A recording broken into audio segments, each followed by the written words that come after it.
d'avoir invité Jean Bousquet. Je vais demander la question. Vous connaissez mes modes de tri hein, qui sont un secret pour personne. Je regarde à chaque fois par les outils que je peux avoir qui sont les meilleurs dans un domaine. Donc, il se trouve qu'en Europe, il y a un truc qui s'appelle LabTime, c'est la curiosité de regarder LabTime. Et dedans, il y a 3 Français qui sont qui sont le numéro 1 en Europe.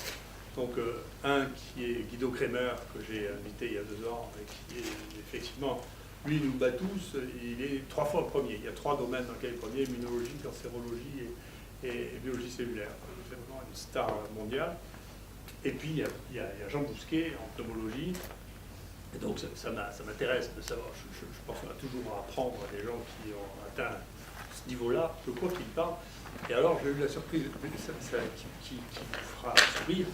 Moi qui passe mon temps à dire qu'on exagère les problèmes écologiques, justement, lui, il travaille en plein dedans. Vous allez me convaincre du contraire, vous voyez que j'ai peur de rien.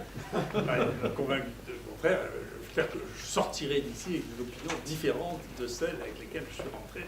Mais en tout cas, c'est une grande chance de l'avoir ici. Et écoutez, on va écouter ce qu'il nous raconte et son évolution de sa pensée avec quelqu'un qui a un background aussi extraordinaire. Merci d'être là. Bon Didier, merci. Bon, moi je suis impressionné d'abord par cet amphithéâtre qui me dit que Didier Raoult n'est pas simplement le numéro 1 en Europe dans son sujet, mais qu'il a aussi des valeurs antiques et qui me semblent très intéressantes, surtout quand on est à Marsiglia. Donc, ce que je vais vous parler aujourd'hui, c'est que Didier Raoult et moi, on a eu une vision opposée du management. Didier a fait un empire que j'admire et qui m'impressionne beaucoup, et moi j'ai rien fait, j'ai fait du cloud. Donc vous voyez, on peut arriver pas trop mal en faisant 2 actions différentes. Alors si ça ne vous dérange pas, est-ce que ça vous dérange si je parle en anglais? Parce que je mesure mieux mon temps en anglais qu'en français. Oui ou non? Non, non. Okay, so I'm going to continue in English because now it's easier for me to discuss things. I'm just presenting 1 paper out of 100 in French. So, why I'm interested in rhinitis and asthma? Because rhinitis is probably one of the most common diseases in the world, with over 700 million people. All ages, often begin early in life and persist lifelong, all countries, but the cost for rhinitis in Europe is between 50 to 100 billion euros a year. And with simply OTC tablets, you can reduce 10 billion. So I think that we may have a major impact. And the impact is, of course, what productive. Asthma, 300 million people, all ages, begin early in life and persist lifelong, all countries.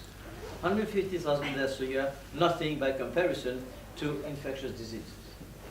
However, very interestingly, over 85% of asthmatic patients suffer from rhinitis, and there should be a multi-morbidity common pathway. Whereas, only 20 to 30% of rhinitis people suffer from asthma, suggesting rhinitis-specific pathways. However, they have not been demonstrated until recently. So, this is one of my favorite slides. It's a painting by Salvador Dali, 1936, and it is in St. Petersburg. So when I said that in Russia, people said, no, of course, it is in St. Petersburg, Florida, where it is the best Dali museum in the world. But what is very interesting, the center of the painting, you see fantastic ladies, and this is the way we are seeing our patients. But Dali didn't want to paint these fabulous ladies. And within 2 slides, you will understand. So this is a face, and it is the face of Voltaire. So in fact, using other tools, and in particular an application, you can understand better the patient you have in front of you. So this is what I'm going to try to do with you today. So the title of my presentation is Novel Classification of Allergy from Mechanisms to Integrated Care Pathways. I would like to discuss the goals. It's not from the bench to the bedside, but it is from the bedside to the bench and policies. The epidemiologic evidence, we discussed epidemiology, and the medal hypothesis, which is mostly genetics. So first of all, the goals. Well, we had And 8 years ago, a big EU program, which was Mechanisms of the Development of Allergy. It was an integrated approach from phenotype to systems medicine. And in fact, it is very interesting because grant has been finished 3 years ago, but we still have 18 different research projects going on. So what did we want to do? First of all, we wanted to know what medal will bring to the clinical practice of allergy to novel care pathways. So the clinical part. And secondly, what medal will bring to the knowledge of allergy for prevention. So, in fact, you get a big EU grant. In fact, it is to be translated to the patients. Well, this is the sketch from 1999 to now. In 1999, we started an initiative at WHO, allergic rhinitis and its impact on asthma. Then we had 2 EU grants, Galen and Medal, over 12 million each, and all this was done with the WHO Collaborating Center and the Global Alliance Against Chronic Respiratory Disease Demonstration Project. So we switched from WHO to Europe because I was involved in the partnership on active and healthy aging. And I used rhinitis as a model to demonstrate active aging. So we had a few EU grants. One was very interesting, POLAR, it is an EIT grant, and this is on air pollution, rhinitis and asthma. But the 3 others are very small grants. However, they are for the digital transformation of health. So we're using our project not only for research, but to go into the digital transformation of health. And finally, this is a good practice of DG Santé for change management. So what I'm interested now is to use my research approach to the transformation of health and care in the digital single market. So what we did, we had a guideline, and this guideline was in fact a digitally enabled, integrated, person-centered care for rhinitis and asthma multimorbidity using real-world evidence. If you use these terms, you have all the bullet points necessary for modern medicine. And this has been accepted as a good practice by DG Santé. There are only 3 good practices by DG Santé on digitally enabled centered care. Not only we did that, but I proposed to do a business model of this as a change management using the Kotter model, leading change. And this is the paper we discussed. This paper was rejected by the best journal in allergy. So I wrote a letter saying, well, usually I am ahead of thinking, so you should accept it. And it was accepted the next day.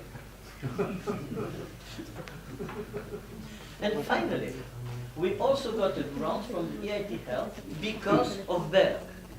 In fact, March 2 years ago, there was in the newspaper that in Berg you have 17% of asthmatics. And I said, well, that might be interesting. So there was a grant to be proposed a month later, and we got it.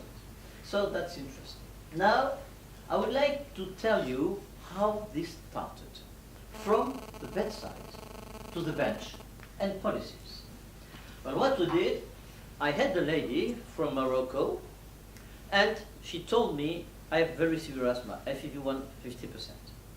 So I gave inhaled steroids. She came back 1 month later, 100% FEV1, so I was very proud. And she told me, I'm not satisfied, doctor, because now I have rhinitis.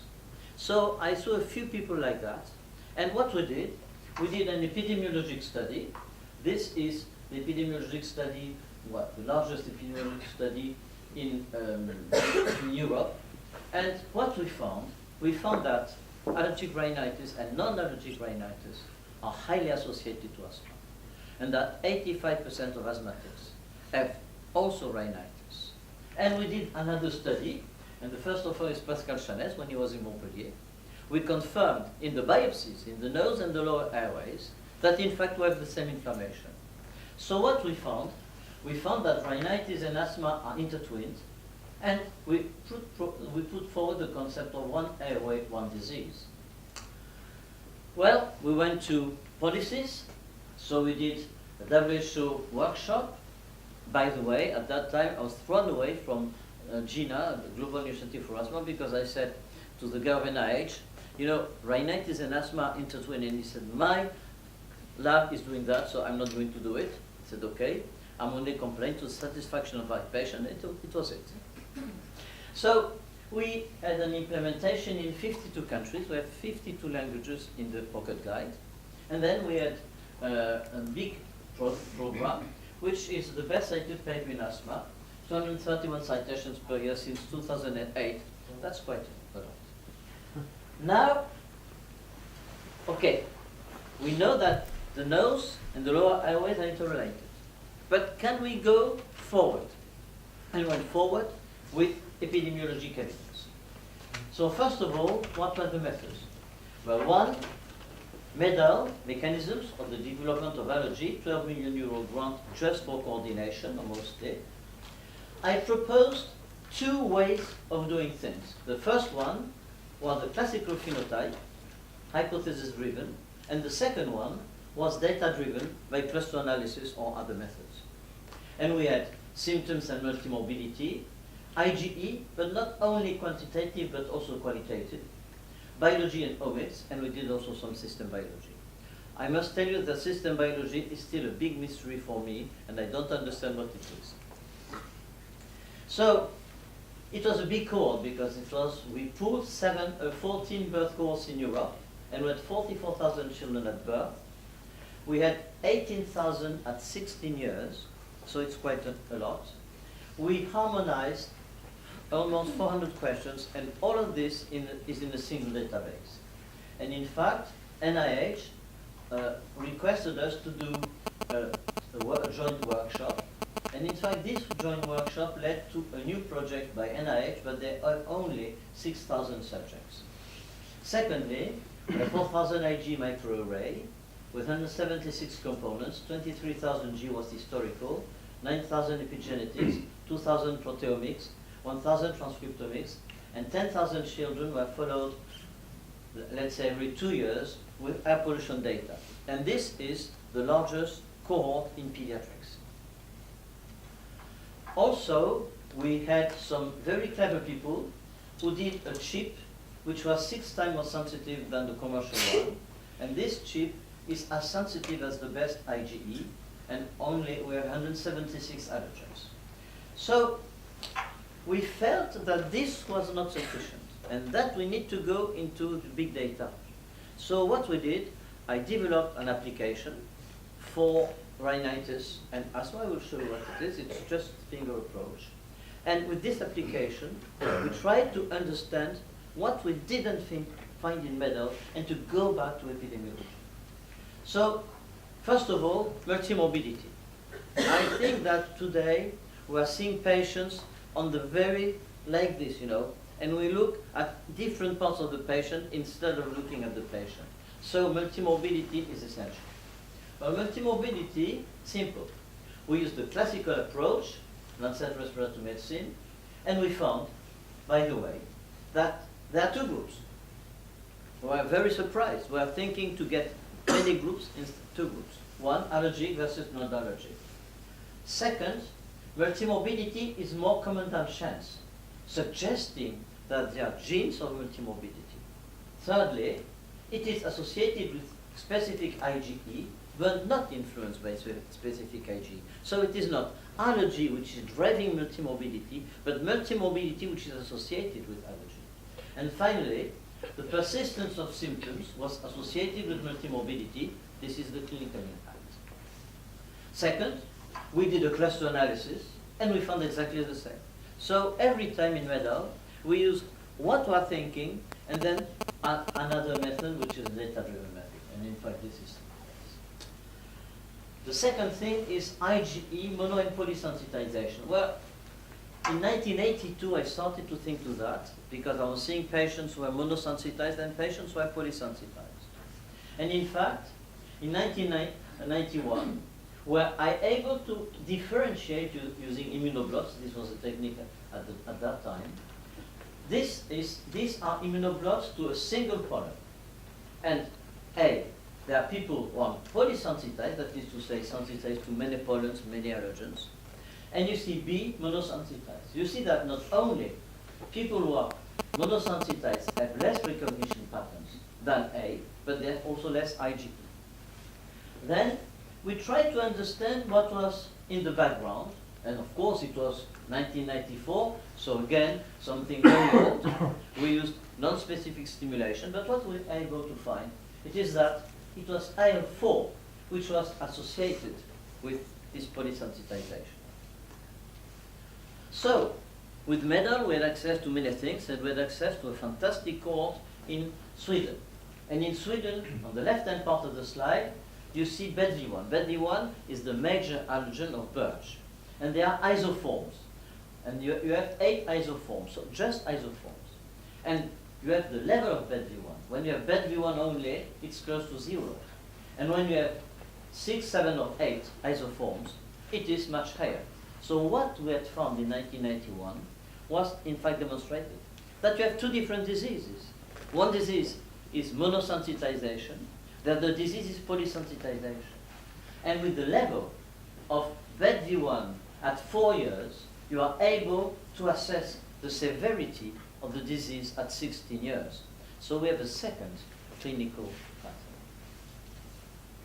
Then we did that for cat. And for cat, we found that if you have 1 allergen at 4 years, you have 20% of allergy to cat at 16 years. With 2, you have 60. Of course, with 3, you have only few, but you have almost 90%. And if you go to dog, again, the numbers are small. But if you repeat this across many different allergens, this tells you something. And in fact, we did that for birch, for peanut, and for cat and dog. Then, these are the levels of IgE to the molecules of grass pollen. If you take 16 years, you will see that if you have a single allergen, the level is 1.8, 1.1, or 0.6. If you have 2 allergens, it's 8.9. If you have 3 allergens, it's 35. So monosensitization and polysensitization are likely to be 2 different diseases. So we have single disease and multimorbidity, mono and polysensitization. Now, the multimorbid polysensitized phenotype.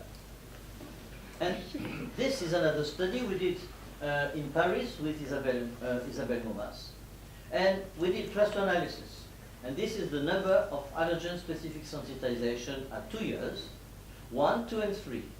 And you see that if you're in cluster 3, you have 70% of eczema, you have 20% of respiratory allergy, and you have almost 50% of food allergy. So at 2 years of age, you can identify the patients who are going to develop symptoms, or those who are going to develop persistent symptoms, or those who are going to develop severe symptoms. And this is something, well, I insisted among the group to do that. Well, you know that in allergy, you have few girls by comparison to boys before puberty, and after you have an equivalent number. And this is only in multimorbidity.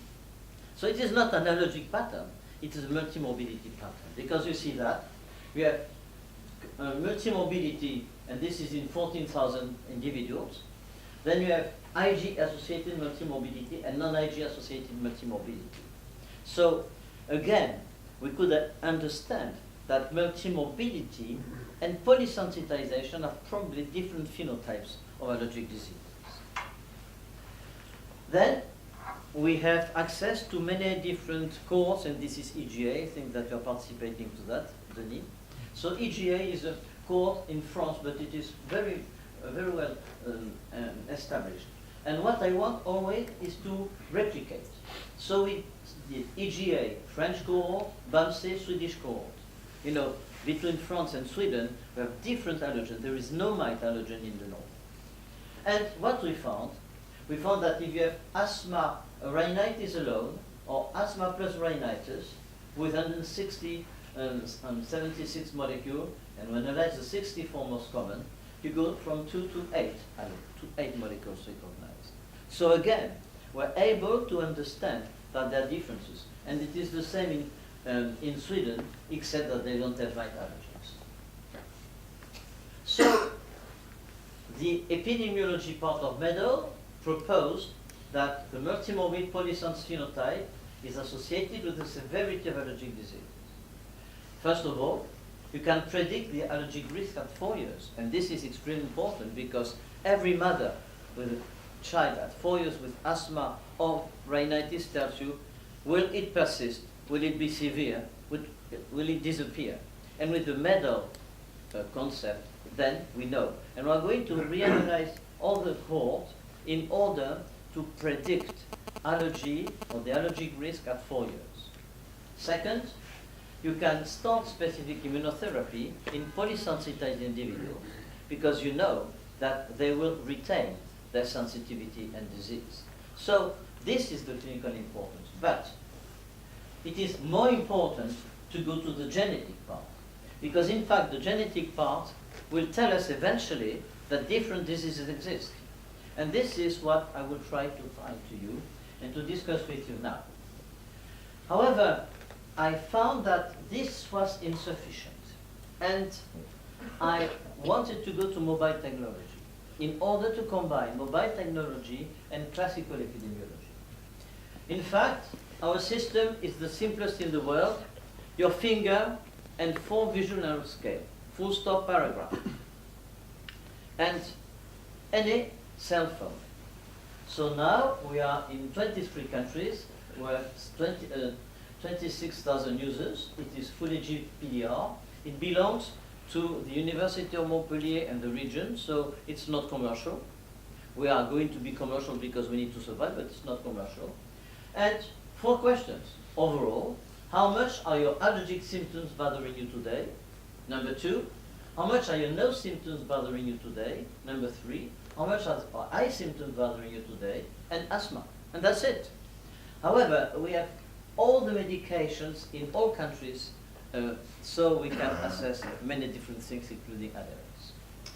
So this is what I did. Well, what I wanted to do, I said, okay, if I give this to a statistician, he will not understand anything. So I'm going to analyze the 32,000 lines. And I analyzed the 32,000 lines of the data.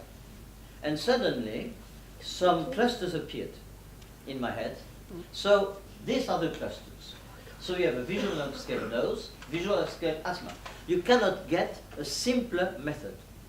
However, we are going to see immediately that there are different clusters.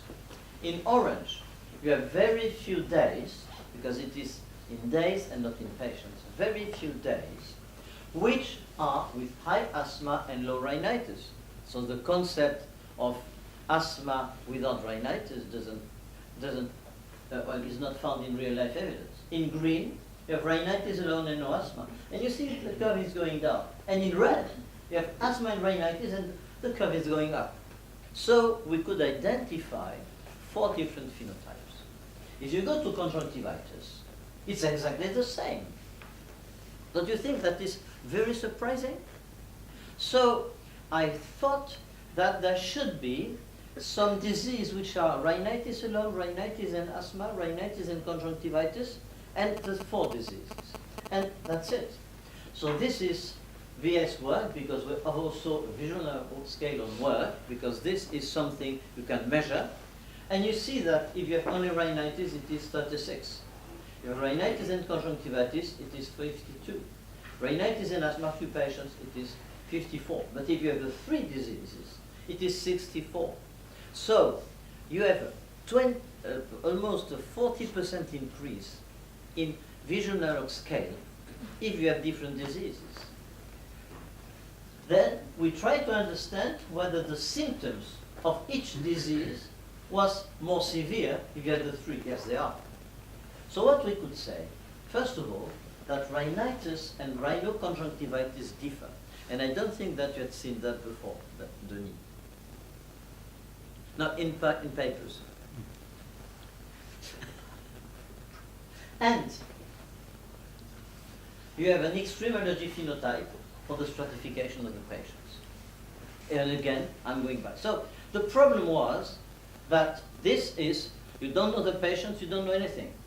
So there may be many confounding factors. So we went back to classical epidemiologic studies. And medal first. In fact, this was identified. But we didn't recognize because we said rhinoconjunctivitis. So our cell phone approach told us to go back to epidemiologic studies. And then I'm going to show you another study. This is EGA. If you have the three diseases in red, you have always a higher bar than anywhere else.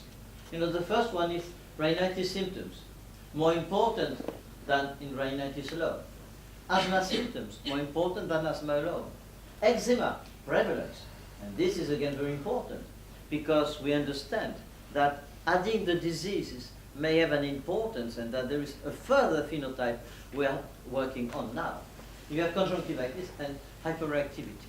So the first epidemiologic study said, okay. So we said, okay, now we go to the IgE components. By the way, the first paper I showed you was published in August 2018, and this paper, which is the further analysis, was accepted in August 2018, because in between we saw the conjunctivitis pattern. And you see here, whatever it is, because I'm not going to be epidemiology, but in the whole population, if you have conjunctivitis and rhinitis, you have more IgE than if you have only rhinitis. And this is with asthma and without asthma. So we have a new information, that is to say that conjunctivitis is important.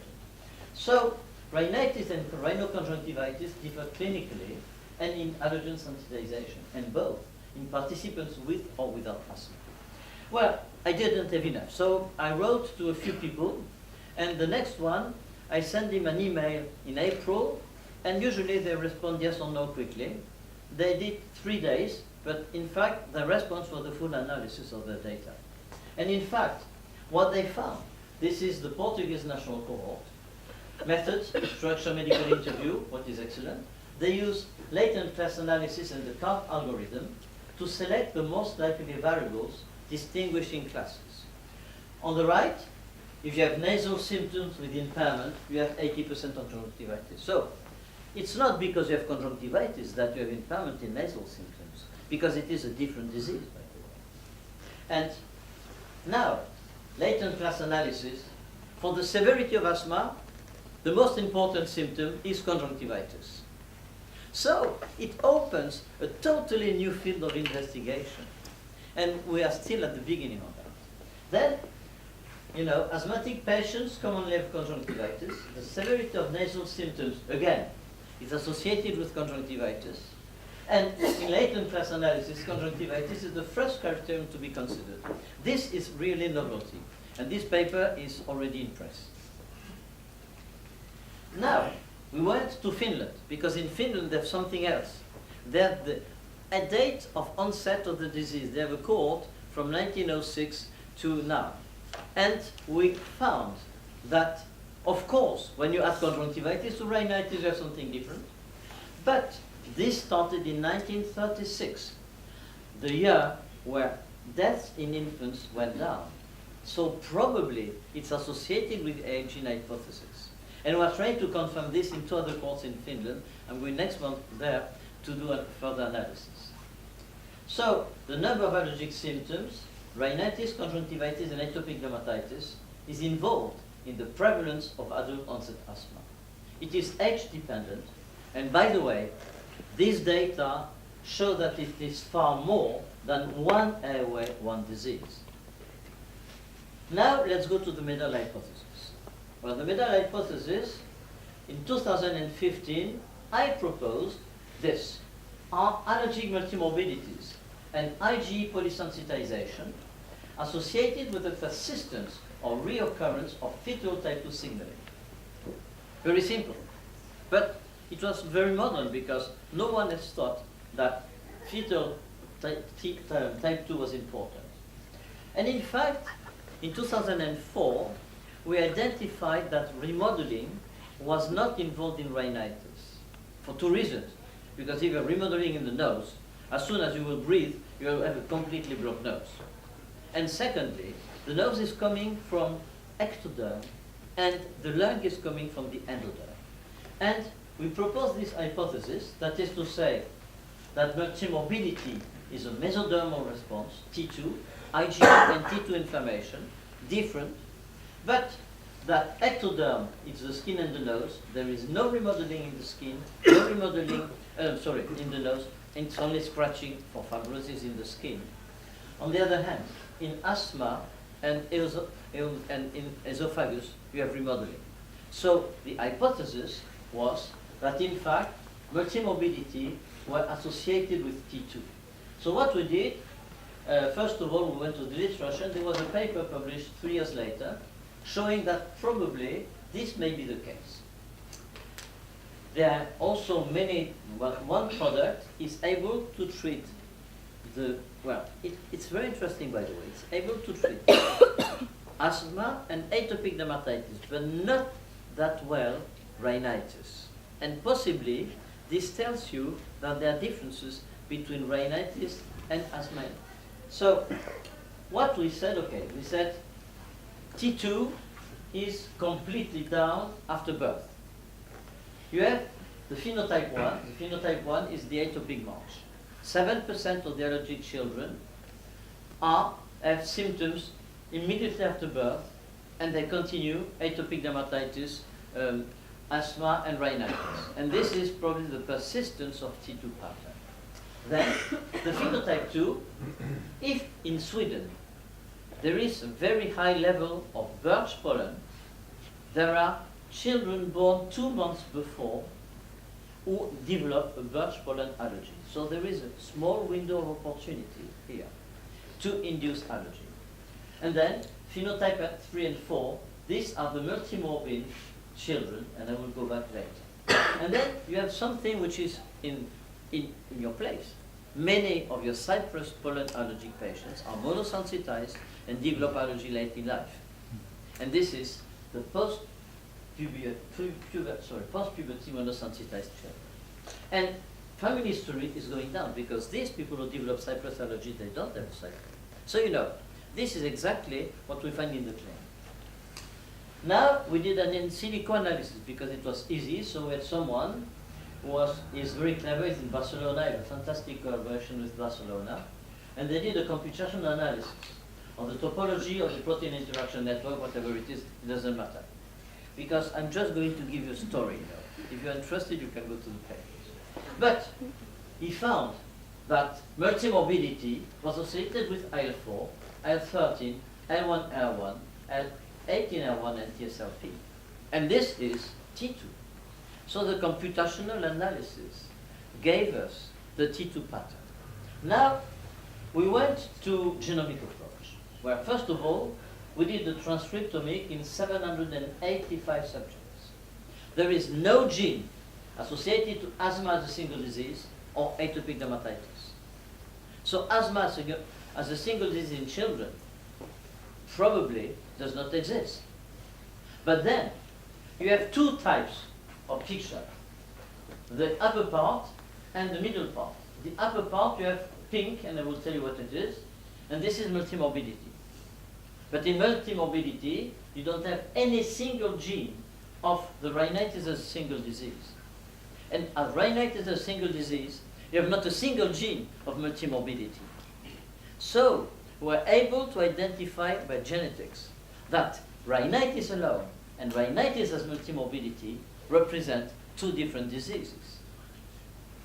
So we wanted to know what is better, and in fact, these are eosinophil genes, mostly. So, it's not any longer a T gene, it is an eosinophil gene. And we need to understand that better. What this data we got the data in October. So, what we said, well, with this, we need a replication, and we need RT-PCR. And with RT-PCR, very simple. Upper part, these are the genes which are not associated with multimorbidity. Lower part, these are the genes associated with multimorbidity. It's, again, we confirm by RT-PCR what we found in transcriptomics. So we said, okay, we have now 785 transcriptomic data with European cohort. What about a cohort in Puerto Rico with gene sequencing? 80% reproducibility of the multimorbidity genes. When you take 2 different methods, and now we have 3. But 2 different methods. With 2 different cohorts, usually you don't have 80% reproducibility. So we went a bit further. We did a DNA methylation in childhood asthma and epigenome-wide meta-analysis. And, you know, this is the concept. Well, the important thing is that we found eosinophils as the major cell. Again, so you know, we go everywhere we want, we found eosinophils and these multimorbidity genes. And then, very interesting, all or most of the genes of rhinitis are TLR genes. They are not associated with eosinophils. They are associated with toll-like receptors. And we know that allergens are interacting with the epithelium, nasal and bronchial, through TLR. So possibly, we have found that there are 2 different diseases, but completely different diseases, which have never been dissociated. And this is what you have seen again. That is to say, when you have rhinitis alone, you have few sensitization. When you have asthma and rhinitis, you have a lot of sensitization. So again, multimorbidity and polysensitization are associated. So the heterogeneity of allergic diseases. Multimorbid allergic diseases represent a real disease. It's not asthma any longer. Rhinitis as a single disease exists. And does asthma exist as a single disease? At least in children, I'm doubting. Which is something quite interesting, because still a lot of chest physicians don't think it. So what is the 2019 hypothesis? Well, it is much more complex than before, but the atopic march is probably demonstrated. Preschool children multimorbidity and polysensitization is probably demonstrated. We have children rhinitis, which was not identified before. This is a new phenotype. And the post-puberty monosensitization is also well known. But now we're working with a group in Ghent, my good friend Klaus Backert, on Staphylococcus aureus nasal polyps, which should represent another phenotype of allergic disease. Because in fact, we have a study in Norway this time. And in Norway, they studied Staphylococcus aureus IgE. And with Staphylococcus aureus IgE, this is associated with polysensitization and multimorbidity. So we think that there are a few different genes, bacteria or pollutants which are involved in the reoccurrence of allergic sensitization and T2 pattern. Well, C11ORF30, it is for eosinophils, for multimorbidity, for polysensitization. OMDLR3, it is something else, but it is induced by virus infection. And then Staphylococcus aureus is inducing eosinophils and IL-33. And diesel exhaust and pollutants are also acting, and there is a very good review you published in 2015 on that. So, I think that we have new allergic phenotypes. First of all, the prevalence of association between symptoms. Now we know that asthmatics have rhinitis because it is a different disease than rhinitis alone. This was said in the clinic. Everyone knew that, but we needed to go into more details. 1A11 disease, remodeling does not exist in rhinitis, embryologic origin differ, and there is more than nose-lung interaction. Asthma alone differs from asthma in multimorbidity. Probably in adults this exists, but in children and adolescents it doesn't. Eye symptoms are important to consider. And now, what's something else? The number of diseases in multimorbidity is important to consider. So you see, we are not at the end of our project. So I started by this slide, and I think that this slide shows that the clinic is always first. Thank you.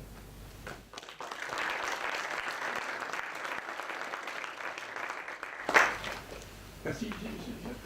Maintenant, on peut avoir la parole. J'ai une théorie que j'aimerais tester sur toi. Quelque chose qui m'irrite. J'arrive pas à comprendre quel est le rôle du froid sur les infections virales respiratoires. Je comprends rien. Modificateur, je comprends rien du tout. Mais Parce que ce qui se passe, ce qu'on expérimente tous, sincèrement d'observation, c'est que quand on est exposé au froid, on a une réaction absolument immédiate. Oui. Le frisson, Oui. et on éternue. Comme Et dans les bronches aussi. dans les bronches aussi. Oui, on a de l'asthme d'effort, immédiat. Est-ce que le primum movens, c'est une question que j'ai depuis une dizaine d'années, à laquelle je ne sais pas répondre. Est-ce que le primum movens de l'infection virale n'est pas la préparation de la muqueuse à une réaction allergique aux bactéries qui changent, tu sais, les bactéries quand elles sont exposées au froid changent de phénotype. En particulier, elles crachent des protéines de sauvegarde à cause du changement de l'environnement. Des HSP. Oui, enfin des SOS protéines. Non, mais ça c'est très intéressant, pourquoi? Parce qu'en anglais, le rhume ça se dit cold. Ouais. donc Et le la froid. grippe, ça se dit flou. Non, mais, donc c'est ça. C'est influenza différent. Donc, mais Le froid. cold c'est le froid. Donc, c'est très intéressant ce que tu viens de dire, parce que, en fait, c'est pas évident que l'asthmatique ou que l'allergique ait plus d'infections virales que le non-allergique. C'est pas très clair pour moi. Mais le fait que des bactéries pourraient sécréter des substances au froid, même pas des allergènes, des substances au froid, qui pourraient agir sur l'innate immunity, pourrait faire qu'à ce moment-là, on a le virus qui peut entrer. Parce que OMR3, c'est un rhinovirus. Et C11-OR30, c'est un adénovirus. Donc c'est très possible. Mais ce serait très intéressant ça. Oui, parce que depuis le temps, je réfléchis. Tu sais, je fais partie d'une génération comme la tienne. Je voulais que je sois un gamin. Et on le voit aux cheveux. C'est que on a appris, comme le col, c'est le common cold, le flou, ça veut dire tout ça, c'est l'influence du Bien sûr. froid. Donc l'influenza, c'est froid. Ah, ça je savais pas. Influenza, influenza di freddo. Ah, excuse-moi, mais tu vois, j'ai appris quelque chose où je ne partirai pas idiot. C'est s'intéresser à l'histoire ancienne. Et du coup, pendant des années, jusqu'à il y a peut-être 20 ans, on avait cette illusion que ces infections virales hivernales, si tu veux, étaient vraiment hivernales, et en particulier, comme on ne voit que ce que l'on teste, on pensait qu'en Afrique tropicale, ça n'existait pas. Et donc on dit ça, je me rappelle, on posait la question, est-ce qu'il y a des grippes en Afrique tropicale? Oui. Les notions qu'on avait étaient, et en réalité, bien entendu, il y en a beaucoup plus. Oui. Et Et c'est la pas la grippe même saison. espagnole, elle en a tué pas Hein? mal. Et la grippe espagnole, elle en a tué pas mal en Afrique. Je ne suis pas sûr qu'on ait bougé. Elle a tué beaucoup d'Africains ici. Et Hein? ça, c'est- Non, mais ah, il y a peut-être des données là-dessus. ah, Peut-être, il faudrait regarder. je sais pas. Mais en tout cas, on sait qu'il y en a beaucoup, il y en a plus qu'en France. Et c'est pas la même saison, c'est la saison des pluies. Il y en a toute l'année, c'est la saison des pluies. Donc ça peut pas, c'est pas l'idée du froid, c'est l'idée qu'il y a un changement dans l'écosystème aérien entre le froid, l'humidité, etc., qui fait, et que donc, qui est le médiateur entre le changement de l'environnement aérien et la muqueuse qui fait qu'on est sensible ou qu'on n'est pas Non, mais sensible c'est à la très virus. intéressant ce que tu dis, hein, parce que... c'est intéressant. D'autant qu'on étudie les gens qui viennent, tu sais, du pèlerinage de la Mecque. Ah oui, Et dans les gens qui viennent du pèlerinage de la Mecque, il y a des gens qui viennent d'endroits dans lesquels il y a de la grippe, et ils viennent ici avec leur grippe, mais ils ne la transmettent pas. ah bon? Non. C'est heureux. Donc voilà, donc ça veut dire que c'est l'environnement, C'est vrai. donc il faut avoir à la fois la modification environnementale et le virus pour avoir une grippe. On ne peut pas avoir que là. Donc Non, mais c'est très intéressant tu vois parce qu'en fait, ça peut agir sur l'épithélium. L'épithélium peut, avec des toll receptors, peut sécréter toute une série de cytokines, en particulier du D33, du TSLP ou d'autres choses. Et donc, il est possible que l'épithélium sécrétant un certain nombre de molécules, ça bloque l'ICAM et que les virus peuvent rentrer par l'ICAM. Est-ce que tu vois ce que je veux dire? Oui, oui, oui. Ouais. Alors, ça peut être à travers des bactéries ou directement sur l'épithélium. Et à ce moment-là, tu as une modification de la cellule épithéliale, tu as l'ICAM qui est modifié et le virus rentre. Oui, moi j'ai l'impression que c'est un truc qui est plus général que ça, parce que tu vois, parce que le meilleur objet d'observation, c'est moi-même. Donc je vois bien que quand j'ai froid, si tu veux, non seulement j'éternue, mais je trempe. Bien sûr. Donc il y a un phénomène général qui Oui. se passe, si tu veux, qui est instantané. Oui, tout, Il instantané. y a que l'allergie qui est aussi rapide que ça. Non, le froid directement sur une cellule. Le froid directement sur une cellule peut être aussi rapide. Et pour donner une réaction générale comme Oui. ça. Oui, oui. Oui, oui. C'est intéressant ce que tu dis. Et c'est le prélude. On sait tous, à part quand tu discutes avec les médecins ou pire, avec le Santé publique France, on sait tous, on a tous la notion qu'on attrape froid. Mais oui, on attrape le Là, froid. on sort des putains, ça y est. Et c'est ça. Et tu attrapes le froid, et tu On vas plus attrape. après, et quand tu rentres, tu commences à éternuer. Oui, et 2 jours après, ça va le faire. Ouais. Non, mais- On sait tous ça, tout le monde. Ça, Non, mais- tu vois, c'est non, mais la je crois que c'est pratique très intéressant. expérimentale commune. Alors il faudrait faire un medline sur cold et épithélium. Et de regarder qu'est-ce qu'il y a dans l'épithélium, parce qu'il y a certainement des gens qui ont... il y a, je sais, il y avait John Drayson, qui est l'éditeur actuel du New England, qui avait fait du stretch. Il avait étiré les muscles. Il avait trouvé que ça libérait des cytokines aussi. Donc, il n'y a pas que des mécanismes immunologiques, il peut y avoir des mécanismes d'origine physique. Et là, moi je verrais très bien que tu as le froid qui arrive sur les cellules épithéliales nasales, parce que c'est le nez. Le rhinovirus, c'est le nez. Et puis après, ça descend sur les bronches. Donc, le rhinovirus, tu as des cellules épithéliales qui libèrent des cytokines et qui permettent à l'ICAM de se exprimer. Tiens, il y a quelqu'un qui a froid là. Non, mais on l'a testé. On l'a déjà donné. C'est volontaire, là, mais c'était volontaire, là. Non, mais c'est involontaire. On a tout de suite déjà dit pour tester les changements de leur microbiote. Non, mais c'est très intéressant.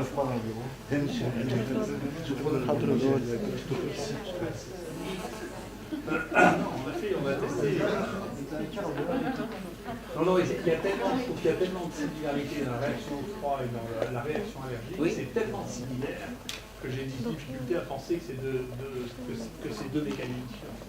Ouais, ça peut être des mécanismes parce que l'asthme au froid, ce n'est pas un asthme allergique. Oui. Non, mais je regarderai ça. Tu sais pas, t'es pas. Non, mais j'en sais rien. Non, mais. Non, tu as une opinion. Non, mais.